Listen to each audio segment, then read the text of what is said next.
How top DeSantis aide responded when AP accused her of harassing behavior. In media news today, the Los Angeles Times says Kamala Harris now owns Afghanistan policy after touting her role in withdrawal decision. Columbia Journal Review torches NYT, CNN for their roles in the Cuomo myth, and media outlets repeat Biden remark that GOP governors are banning masks in schools. The war between the Associated Press and Republican Florida Gov.Ron DeSantis stepped up Friday as the news agency accused his spokeswoman of harassing behavior and activating an online mob against a reporter for his story about the governor's promotion of a COVID antibody drug.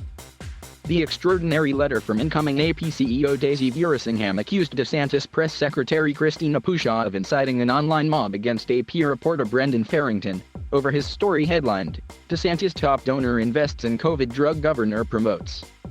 It recapped her tweets ripping the story that used terms like drag them and put you on blast, with the AP characterizing them as a direct threat to Farrington.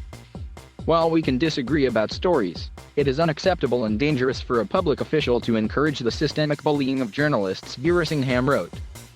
Pushaw said the AP was trying to distract from its hit piece, which was widely criticized. When Farrington, who has now protected his Twitter account, first said Wednesday he was facing threats over the story, Pushaw said DeSantis' office didn't condone them. The AP piece reported on DeSantis' push for Floridians with coronavirus to take a monoclonal antibody treatment developed by Regeneron, in which a major DeSantis donor's company has invested millions. However, the AP also acknowledged the drug is highly effective and has been touted by the Biden administration as well. The story also noted the DeSantis donor's hedge fund, Citadel, had a smaller share in Regeneron than BlackRock, which has donated more to Democrats, and that Citadel's investment in Regeneron is a tiny fraction of its overall $39 billion in investments.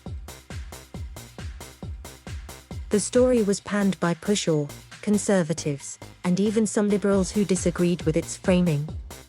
One Florida newspaper editor even tweeted that he was a strong critic of DeSantis, a possible 2024 GOP White House contender, but called the story weak.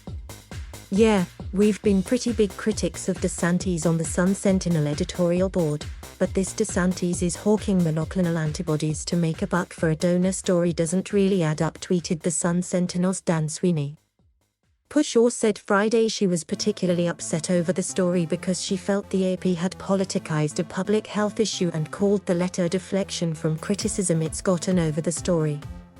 They got caught publishing misinformation that could endanger the lives of Floridians by making them unduly trust a life-saving treatment over a governor they've decided they don't like, she said.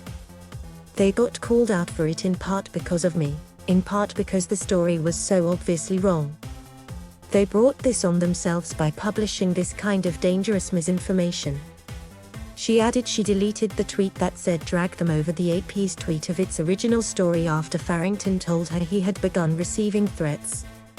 She added she wasn't trying to cover her tracks by deleting her old tweets, and she didn't condone any threats against the reporter and urged him to alert the police.